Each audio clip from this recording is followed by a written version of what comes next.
ব্রহ্ম মুহূর্তে নিয়মিত এই তিনটি চমৎকার শব্দ উচ্চারণ করলেই বদলে যাবে আপনার জীবন।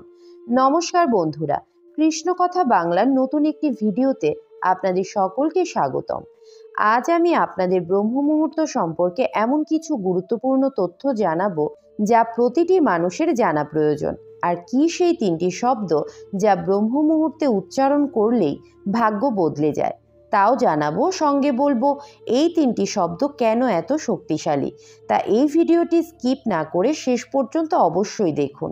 আর চ্যানেলে প্রথমবার এসে থাকলে এমন সব গুরুত্বপূর্ণ ভিডিওর নোটিফিকেশন পাওয়ার জন্য চ্যানেলটি সাবস্ক্রাইব করে পাশের বেল আইকনটি অন করে দিন।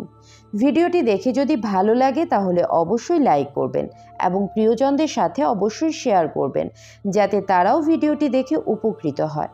আর কমেন্টে অবশ্যই লিখবেন জয় শ্রীকৃষ্ণ। আসুন তাহলে এবার প্রবেশ করি ভিডিওর মূল অংশে। ব্রহ্ম মুহূর্তের সময়কাল। সূর্যাস্ত থেকে সূর্যোদয় পর্যন্ত সময়কে যদি আমরা রাত্রি হিসেবে ধরি, তাহলে রাত্রির শেষ চতুর্থাংশ সময় হলো ব্রহ্ম মুহূর্তের সময়, যা সকাল 3টা বেজে 30 মিনিট থেকে সকাল 5টা বেজে 30 মিনিট বা 6টা পর্যন্ত, বা সূর্যোদয়ের সময় পর্যন্ত। ব্রহ্ম মুহূর্তে কি ঘটে আমাদের সাথে? ব্রহ্ম মুহূর্ত বা সূর্যোদয়ের আগে রাতের 1/4 সময়ের বিশেষ গুরুত্ব রয়েছে। এই সময় শুদ্ধ জীবাত্মা পরমাত্মার সঙ্গে গভীর সংযোগ স্থাপন করেন। তাই শাস্ত্রে প্রতিটি মানুষকে ব্রহ্ম মুহূর্তে ঘুম থেকে ওঠার কথা বলা হয়েছে। পৃথিবীর সঙ্গে সূর্য ও চন্দ্রের সম্পর্কের প্রকৃতি এমন যে সময় মানব শরীরে কিছু বিশেষ শারীরিক পরিবর্তন ঘটে। এই সময় সমস্ত শরীর এক অনুকূল পরিবেশে থাকে এবং পিনিয়াল গ্রন্থি থেকে স্বাভাবিকভাবেই মেলাটোনিন ক্ষরিত হয়। আমরা ব্রহ্ম মুহূর্তে ঘুম থেকে উঠে এর সদ্ব্যবহার করতে পারি।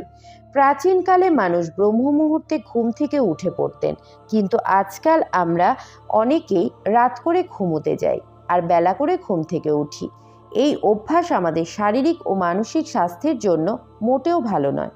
আধ্যাত্মিক মতে ব্রহ্ম মুহূর্তে ঘুম থেকে ওঠার একটি বিশেষ কারণ রয়েছে। শাস্ত্র মতে ব্রহ্মা হলেন সৃষ্টির দেবতা, আর ব্রহ্ম মুহূর্ত হল স্বয়ং ব্রহ্মার সময়। এই বিশেষ সময়ে ঘুম থেকে উঠে হাত মুখ ধুয়ে ভগবানের নাম জপ করলে মস্তিষ্কে ইতিবাচক শক্তির সঞ্চার ঘটে, মস্তিষ্কের ক্ষমতা বৃদ্ধি পায়, মন শান্ত হয়। সেই ব্যক্তি জীবনের পথে নানান বাধা সরিয়ে খুব সহজেই অগ্রসর হয়। কারণ এই ব্রহ্ম মুহূর্তে পিনিয়াল গ্রন্থির সর্বাধিক ক্ষরণ হয়, যার অর্থ আপনি স্থির হয়ে উঠতে পারেন। এই সময় আপনি নিজের মধ্যে একাগ্রতা আনতে পারেন। আধুনিক চিকিৎসা বিদ্যায় মেলাটোনিনকে মানসিক স্থিতিশীলতার নিয়ন্ত্রক হিসেবে ধরা হয়। আপনার নিজের মধ্যে স্বাচ্ছন্দ্য আনাই হলো সফলতার প্রথম পদক্ষেপ।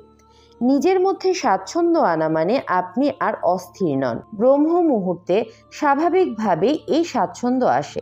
বন্ধুরা, ব্রহ্ম মুহূর্ত মানে হলো সৃষ্টিকর্তার সময়। আপনি ভাবতেই পারেন, এটা হলো সেই সময় যখন আপনি নিজেকে গড়ে তুলতে পারেন, নিজের ভাগ্য পরিবর্তন করতে পারেন। কিন্তু তার জন্য বিশেষ 3টি শব্দ ব্রহ্ম মুহূর্তে আপনাকে উচ্চারণ করতে হবে। তার আগে আরও একটি কাজ আপনাকে অবশ্যই করতে হবে। আসুন প্রথমে জেনে নেওয়া যাক এই কাজটি কি। ঘুম থেকে উঠে চোখ হাত মুখ ধুয়ে ভগবানের নাম জপ করতে হবে। যদি আপনি অসুস্থ হয়ে থাকেন তাহলে চোখ হাত মুখ ধুয়ে এসে নিজের বিছানায় বসেই ভগবানের নাম জপ করুন।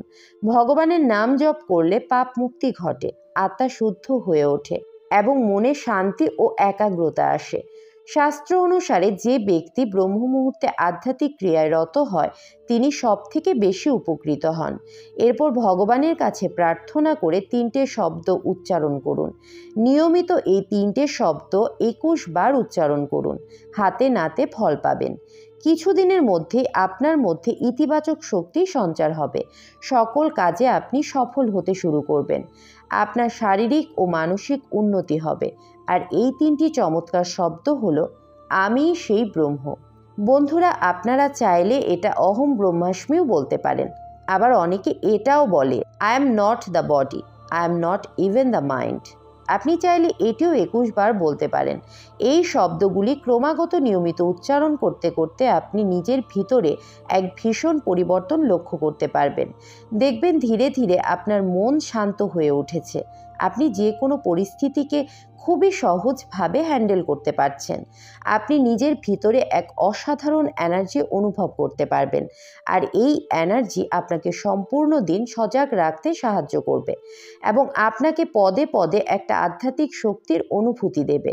এই শব্দগুলি আপনাকে ব্রহ্মের সাথে জুড়ে থাকতে সাহায্য করবে এবং বিশেষ করে ব্রহ্ম মুহূর্তে শব্দগুলো উচ্চারণ করলে আপনি ঈশ্বরের সঙ্গে যুক্ত হতে পারেন এবং ঐশ্বরিক অনুভূতি আপনি নিজের ভেতরে অনুভব করতে পারেন। বিশ্বাস না হলে আপনারা কিছু দিন এরকম করে দেখতে পারেন, তাহলে অবশ্যই বুঝতে পারবেন কতটা শক্তিশালী এই 3টি কথা। আমি সেই ব্রহ্ম। বন্ধু, আমরা হতাশাগ্রস্ত হয়ে আমাদের ভাগ্য নিয়ে খুব বেশি নেতিবাচক চিন্তা করি। যদি বিনিয়োগকৃত টাকা লস হয়ে যায়, যদি ফলাফল খারাপ হয়ে যায়, আমি যদি চান্স না পাই, আর এই নেতিবাচক ধারণা আমাদের বর্তমান কাজের উপরে মারাত্মক প্রভাব ফেলে। ফলে আমরা সামনের দিকে এগোতে পারি না। সারাক্ষণ মানসিক যন্ত্রণা তাড়া দিয়ে বেড়ায়, মানসিক শান্তি নষ্ট হয়ে যায়। এজন্য ব্রহ্ম মুহূর্তে যদি আপনি ভগবানের প্রতি সমর্পিত হয়ে ইতিবাচক শব্দ 3টি নিয়মিত 21 বার করে উচ্চারণ করেন, তাহলে আপনি সারাদিন দুশ্চিন্তা মুক্ত হয়ে কাজ করতে পারবেন। ভগবানের আশীর্বাদে সকল নেতিবাচক চিন্তা থেকে মুক্তি পাবেন। এবার চলুন কিছু অনুপ্রেরণামূলক উক্তি শুনে নেওয়া যাক। মানুষের পক্ষে সব স্বপ্নই পূরণ করা সম্ভব, যদি সে যথেষ্ট সাহসী হয়। পৃথিবীতে 2 ধরনের কষ্ট আছে। একটা আপনাকে কষ্ট দেবে, আরেকটা আপনাকে বলে দেবে কর্মের ওপর বিশ্বাস রাখো এবং ভগবানের ওপরে আস্থা রাখো। সমস্যা যতই আসুক, পেয়ে যাবে ঠিক বেরিয়ে আসার রাস্তা। ভালো কিছুর জন্য তোমাকে অপেক্ষা করতেই হবে, আর খুব ভালো কিছুর জন্য তোমাকে অনেক বেশি অপেক্ষা করতে হবে। সময় খারাপ হলেও অন্তত একটি ভালো অবশ্যই হয়, তখন আর বাজে লোক আপনার পাশে থাকে না। মেয়েদের পিছনে না ঘুরে পড়াশোনার পেছনে ঘুরো। সময় হলে মেয়েদের বাবারা তোমার পেছনে ঘুরবে। কখনো কখনো মানুষকে ক্ষমা করা অসম্ভব মনে হতে পারে, তবুও অসম্ভবকে জয় করুন। সীমাবদ্ধতাকে অতিক্রম করুন। জয় করুন নিজের রাগকে। ক্ষমা করতে শিখুন। ক্ষমাতেই আসল শান্তি। মানুষের চোখে ভগবান হওয়ার চেষ্টা না করে ভগবানের চোখে মানুষ হওয়ার চেষ্টা করুন। যে মানুষের মধ্যে প্রকৃত মনুষ্যত্ব আছে, তার চিন্তাধারা কিছুটা এমন হবে, যে কষ্ট আমি পেয়েছি আর সেই কষ্ট যেন কেউ না পায়, আর আমি যা সব সুখ পেয়েছি সেই সব সুখ যেন সবাই পায়। ভালোবাসাও আজকাল ওয়াইফাইয়ের মতো হয়ে গেছে। যতক্ষণ পাশে থাকবেন ততক্ষণই কানেক্টেড, আর যখনই দূরে যাবেন তখনই সার্চিং নেটওয়ার্ক। প্রচণ্ড অভিমান নিয়ে যারা হারিয়ে যায়, তারা আর কখনো ফিরে আসে না।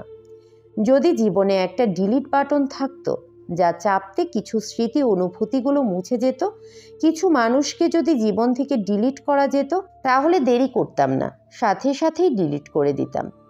আপনার কল্পনার থেকেও ভালো কিছু ভগবান আপনাকে দেবে। শুধুমাত্র বিশ্বাস আর ধৈর্যের দরকার। নয়ন জলে ভাসিয়ে 2 চোখ কাঁদছো কেন তুমি?